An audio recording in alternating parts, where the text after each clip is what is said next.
오늘도 살아계신 하나님의 은혜가 여러분들의 삶 가운데 함께 하시기를 주님의 이름으로 간절히 축원합니다. 오늘은 고난주간 말씀 기도의 6째 날입니다. 오늘 우리에게 주시는 하나님의 말씀은 신약성경 마태복음 27장 62절에서 66절까지 말씀입니다. 제가 말씀을 봉독할 때 여러분도 함께 말씀을 보시기 바랍니다. 그 이튿날은 준비일 다음 날이라 대제사장들과 바리새인들이 함께 빌라도에게 모여 이르되 주여 저 속이던 자가 살아있을 때에 말하되 내가 사흘 후에 다시 살아나리라 한 것을 우리가 기억하노니 그러므로 명령하여 그 무덤을 사흘까지 굳게 지키게 하소서. 그의 제자들이 와서 시체를 도둑질하여 가고 백성에게 말하되 그가 죽은 자 가운데서 살아났다 하면 후의 속임이 전보다 더 클까 하나이다 하니 빌라도가 이르되 너희에게 경비병이 있으니 가서 힘대로 굳게 지키라 하거늘 그들이 경비병과 함께 가서 돌을 임봉하고 무덤을 굳게 지키니라. 아멘. 오늘은 고난주간 6째 날입니다. 고난주간 6째 날에 예수님께서는 하루 종일 무덤에 계셨습니다. 그래서 예수님의 죽음과 또 예수님의 부활에 이른 그 사건을 요일로 따지면 예수님께서는 금요일 오후에 돌아가셨고 토요일은 하루 종일 무덤에 계셨습니다. 그리고 주일 새벽에 부활하셨습니다. 우리가 그동안 고난주간 말씀 기도의 본문으로 마가복음을 계속 살펴봤는데 오늘은 우리가 마태복음 본문을 읽었습니다. 왜냐하면 마가를 비롯해서 누가와 요한은 고난주간 6째 날에 있었던 일에 대해서 어떤 기록도 남기고 있지 않습니다. 예수님의 죽음에서 예수님의 부활로 바로 그 기록을 이어갑니다. 그런데 유독 마태는 고난주간 6째 날 있었던 일에 대해서 한 가지 기록을 남기고 있습니다. 그래서 우리가 오늘 그 본문을 함께 읽었는데 오늘 우리가 읽은 이 본문을 중심으로 고난주간 6째 날에는 과연 어떤 일이 있었는가, 그리고 그 일 속에서 우리가 찾아볼 수 있는 신앙적인 교훈은 과연 무엇일까 한번 생각해 보려고 합니다. 먼저 우리들은 대제사장들과 바리새인들의 행동에 대해서 살펴볼 필요가 있습니다. 우리가 이미 어제 이야기를 해본 것처럼 대제사장들과 바리새인들의 목적은 예수님을 십자가에 못 박아 죽이는 것이었습니다. 그래서 이들은 사람들을 시켜서 예수님을 붙잡아 왔고 그들의 법으로 예수님을 죽일 수 없으니까 빌라도의 법정에 세워서 빌라도로 하여금 예수님께 십자가형을 내리도록 유도했습니다. 그리고 빌라도는 그들의 요구대로 예수님에게 십자가형을 언도했고 결국 예수님께서 십자가에 달려 돌아가신 것입니다. 그러면 이제 모든 것이 다 끝났고 대제사장과 바리새인들의 의도대로 모든 일이 다 처리가 되었습니다. 그러면 대제사장들과 바리새인들은 그들끼리 승리를 자축하면서 다시 그들의 일상으로 돌아가면 될 일입니다. 그런데 오늘 말씀을 보니까 이들은 그들의 일상으로 돌아간 것이 아니라 다시 빌라도를 찾아갑니다. 오늘 본문의 62절을 보니까 이렇게 기록합니다. 그 이튿날은 준비일 다음 날이라 대제사장들과 바리새인들이 함께 빌라도에게 모여 이르되.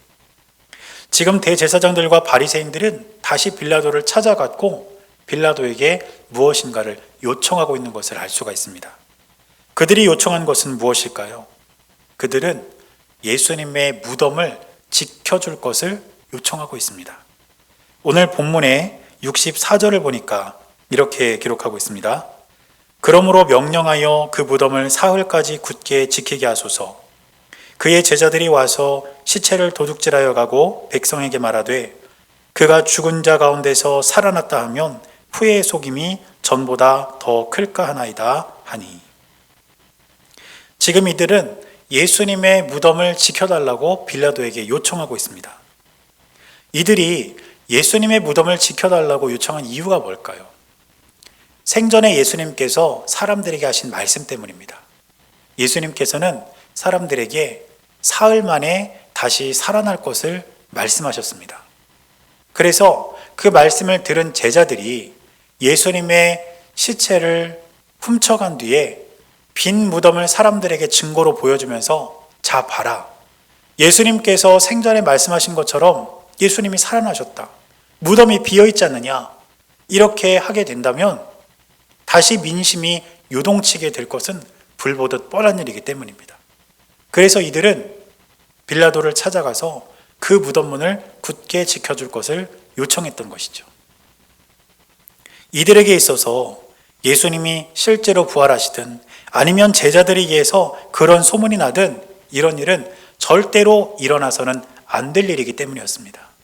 왜냐하면 그간 예수님께서 공생의 사역을 하시면서 병든 자를 고치고 귀신을 쫓아내고 한 번도 듣지 못했던 가르침을 전해주고 심지어 죽은 자까지 살리시면서 사람들의 마음을 잡으셨습니다. 그리고 백성들은 한껏 기대에 올라가 있었습니다. 그런데 그런 예수님을 메시아로 인정하면 자신들의 기득권을 다 내려놓고 자신들의 권력과 권세를 포기할 수밖에 없었던 대제사장들과 바리새인들은 예수님을 죽임으로써 그런 백성들의 기대와 민심을 바닥으로 가라앉게 하려 했던 것입니다. 그리고 그들의 의도대로 예수님께서 그렇게 돌아가셨습니다. 그런데 만일 예수님께서 다시 살아나셨다? 혹은 그런 소문이 돈다? 그러면 백성들의 민심은 다시 요동칠 것이고 대제사장들과 바리새인들은 다시 한번 골치 아픈 일을 마주대할 것이기 때문입니다. 그래서 이들은 그런 일이 애초부터 일어나게 하지 않기 위해서 예수님의 무덤문을 지켜달라고 요청한 것이죠. 결국 이들이 끝까지 두려워했던 것은 무엇이냐면 예수님의 영향력이었습니다. 그 예수님의 영향력 때문에 백성들의 민심이 요동치고 반대로 자신들의 권력과 자신들의 특권을 상실할까 봐 이들은 전전긍긍했던 것입니다. 그래서 이들은 어떻게든 예수님의 영향력을 지우려고 했습니다. 그러나 예수님의 영향력은 그들이 아무리 노력한다 해서 지워질 수 있는 것이 아닙니다. 오히려 예수님께서는 다시 부활하셔서 그 영향력이 2000년이 지난 오늘날까지 이 땅 가운데 전해지고 있음을 우리는 지금 눈으로 보고 있습니다. 그리고 예수님의 그 죽음의 의미를 아는 자들이 복음을 전하기 시작하면서 예수 그리스도의 복음은 들불처럼 번져나갔고 많은 나라가, 많은 민족이, 많은 사람들이 그 복음을 듣고 구원의 길을 걷고 있는 것 아니겠습니까? 그러므로 저와 여러분들은 이 예수님의 죽음의 의미를 분명히 기억해야 합니다. 예수님의 죽음은 예수님의 죄 때문에 있었던 일이 아니라 바로 온 세상을 위한 죽음이었고 저와 여러분들을 위한 죽음이었다는 것을 우리가 기억해야 한다는 것입니다. 그리고 우리가 그 죽음의 의미를 바로 기억할 때에 우리는 예수님의 영향력 아래에 있는 예수님의 다스림과 예수님의 동행함을 경험하는 주님의 백성들이 되는 것입니다. 그래서 히브리서 2장 9절 말씀을 보면 예수님께서는 온 세상 모든 사람들을 위해서 죽으셨다는 것을 분명히 우리에게 가르쳐주고 있습니다. 말씀을 보니까 이렇게 기록합니다. 오직 우리가 천사들보다 잠시 동안 못하게 하심을 입은 자, 곧 죽음의 고난 받으심으로 말미암아 영광과 존귀로 관을 쓰신 예수를 보니 이를 행하심은 하나님의 은혜로 말미암아 모든 사람을 위하여 죽음을 맛보려 하심이라. 예수 그리스도의 죽음은 모든 사람들을 위한 죽음이었고 그것이 바로 지금까지도 우리에게 미치고 있는 예수 그리스도의 영향력이라는 것입니다. 2000년 전 바리새인들과 대제사장들은 예수 그리스도의 영향력을 끊어내기 위해서 발버둥 쳤지만 오늘 이 순간까지 우리 구주 예수 그리스도의 영향력은 많은 사람들에게 미쳤고 그 영향력 아래에 있는 수많은 사람들이 구원의 길을 걷고 있는 것입니다. 그러므로 저와 여러분들은 바로 이 예수님의 대속의 죽음을 기억해야 합니다. 2000년 전 오늘 예수님께서는 하루 종일 무덤에 계셨습니다. 우리는 그 무덤 앞에서 예수님의 죽음을 기억하고 그 죽음을 우리의 온 삶으로 받아들여야 된다는 뜻입니다. 그런데 우리는 종종 이 예수님의 죽음을 교리적으로만 이해할 때가 많이 있습니다. 예수님께서 나를 위해 돌아가셨다. 그래서 내가 그분을 믿으면 나는 구원을 받는다. 이렇게 우리가 그 사실을 교리적으로 받아들이고 교리적으로 믿을 때가 많다는 것입니다. 그러한 믿음도 너무너무 귀하고 중요합니다. 그러나 우리가 예수 그리스도의 그 대속의 죽음을 단지 교리적으로만 그리고 논리적으로만 받아들일 것이 아니라 정말 나 때문에 예수님께서 돌아가셨고 지금 예수님께서 무덤에 계시는구나, 이것을 우리의 마음으로, 우리의 온 마음을 다해서 받아들이게 될 때 저와 여러분들은 참된 신앙을 가진 주님의 백성들이 될 수 있을 줄로 믿습니다. 우리가 고난주간에 부르는 찬송 중에 147장이 있습니다. 그런데 147장 가사를 보면 1절부터 5절까지 가사가 있는데 매 가사마다 처음에 거기 너 있었는가로 시작합니다. 거기 너 있었는가? 예수 그리스도의 무덤 앞에 너 있었는가? 예수 그리스도의 십자가 아래 거기에 너 있었는가? 이렇게 우리에게 묻고 있다는 것이죠. 그런데 이 물음은 상식적이지 않습니다.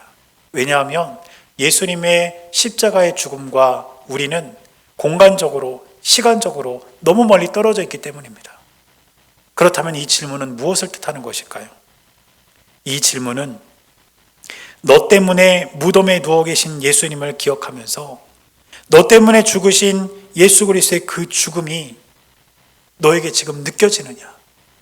너의 마음속에 지금 새겨졌느냐? 그것을 묻고 있는 질문이 아니겠습니까? 사랑하는 여러분, 우리 신앙을 살아있게 하는 것은 머리로 이해하는 논리적인 교리가 아니라 가슴으로 감격하는 뜨거운 마음이 있습니다. 그러므로 저는 저와 여러분들이 이 고난주간을 지내면서 우리 주님의 죽음을 머리로만 이해할 것이 아니라 우리의 가슴으로, 우리의 마음으로, 우리의 삶으로 받아들이고 나 때문에 그분이 돌아가셨음을, 나 때문에 그분이 지금 무덤 가운데 계심을 우리가 온 삶으로 받아들이고 우리 마음 가운데 새길 수 있는 그런 한 날이 될 수 있기를 간절히 바랍니다. 그래서 우리는 고난주간 6째 날을 보내면서 우리가 예수님의 무덤 앞에 서야 합니다. 그리고 그 죽음을 묵상하면서 그 사랑, 그 은혜 우리가 감격하고 기뻐할 수 있는 저와 여러분들이 될 수 있기를 주님의 이름으로 간절히 축원합니다. 그런데 예수님께서 이토록 무덤 안에 계셨던 이날은 바로 안식일이었음을 우리가 또한 기억해야 합니다. 이 안식일은 하나님께서 천지를 창조하신 뒤에 선포하신 날입니다. 그런데 예수님께서 온전히 무덤에 계셨던 이 하루가 안식일에 맞춰져 있다는 사실이 소름 돋도록 놀랍지 않습니까? 예수님께서는 하나님께서 선포하신 그 안식일에 무덤에서 온전히 안식하시면서 그 다음날 있을 승리의 부활을 준비하신 것입니다. 여러분, 사실 당시에 예수님의 십자가로 인해서 모든 것이 다 끝난 것처럼 보였을 것입니다. 대제사장들과 바리새인들은 자신들이 승리했다고 자축했을 것이고 예수님의 제자들은 예수님이 돌아가신 뒤에 이제 모든 것이 다 끝났다고 그들의 삶의 자리로 다 돌아가 버렸습니다. 모든 것이 다 끝났습니다. 그러나 예수님의 죽음은 끝이 아닌 또 다른 시작임을, 예수 그리스도께서는 부활을 준비하고 계셨음을 우리에게 분명히 알게 하신 것입니다. 사랑하는 여러분, 죽음은 끝이 아니라 또 다른 시작임을, 그래서 예수님께서는 이 고난주간 6째 날 승리의 부활을 준비하고 계셨음을 반드시 기억할 수 있게 되기를 바랍니다. 그리고 하나님께서는 죽음이 끝이 아니라는 것, 또 다른 시작이 될 수 있다는 것, 이것을 이미 창조하신 자연세계를 통해 우리에게 보여주지 않으셨습니까? 우리는 지난 겨울 모든 식물들이 다 바닥으로 떨어지는 것들을 경험하지 않았습니까? 그래서 겨울은 마치 죽음의 시간과도 같았습니다. 풀이 돋고 꽃이 피었던 자리는 온데간데 없어졌고 나뭇가지는 앙상하게 말라버리지 않았습니까? 다 죽어버린 것 같았습니다. 그런데 이제 봄이 찾아오니까 어떻게 되었습니까? 땅에서는 다시 싹이 돋아나기 시작하고 다시 꽃이 필 준비를 하고 있고 다시 나무들은 생명력을 움트고 있는 그런 모습을 우리는 보고 있습니다. 하나님께서는 이 자연을 통해 죽음은 끝이 아님을 보여주고 계신다는 것입니다. 사랑하는 여러분, 이처럼 죽은 듯 보이는 시간은 생명을 준비하는 시간이었습니다. 마찬가지로 고난주간 여섯째 날 예수님께서 온전히 무덤 가운데 계신 그날은 예수님께서 돌아가셔서 모든 것이 끝난 날이 아니라 승리의 부활을 준비하신 날이었고 예수님께서는 그 길을 걷고 계셨던 것입니다. 그러므로 저와 여러분들 역시 우리는 예수 그리스도와 함께 승리의 부활을 준비하며 그 부활을 기뻐할 그 길을 함께 걸어가야 될 줄로 믿습니다. 그러기 위해서는 예수 그리스도의 죽음이 나를 위한 죽음이라는 것을 다시 한번 우리 마음 가운데 새기고 그 죽음으로써 우리 삶이 끝나는 것이 아니라 우리가 다시 예수 그리스도와 함께 힘을 얻어 일어날 수 있음을, 예수님께서 우리의 구원을 완성하기 위해 다시 부활하셨음을 우리가 기대하며 그 길을 주님과 함께 걸어갈 수 있는 저와 여러분들이 될 수 있기를 주님의 이름으로 간절히 축원합니다. 그래서 오늘은 두 가지 기도 제목을 함께 나누기를 원합니다. 먼저 첫째는 예수님의 죽음이 나를 위한 죽음임을 다시 한번 알게 해달라고 우리가 기도하길 원합니다. 이것을 단지 교리적으로 머리로만 이해하는 것이 아니라 우리의 가슴으로, 우리의 온 삶으로 이해하고 우리가 알게 해달라고 함께 기도하길 원합니다. 또 두 번째로는 우리가 예수님과 함께 승리의 부활을 준비하게 해달라고, 우리가 죽었다고 끝이 아니라 다시 승리의 부활을 준비하게 해달라고 이 시간 함께 기도하기를 원합니다. 이렇게 두 가지 기도 제목을 가지고 함께 기도하면서 오늘 고난주간 여섯째 날 하루를 열도록 하겠습니다. 다 같이 기도하시겠습니다.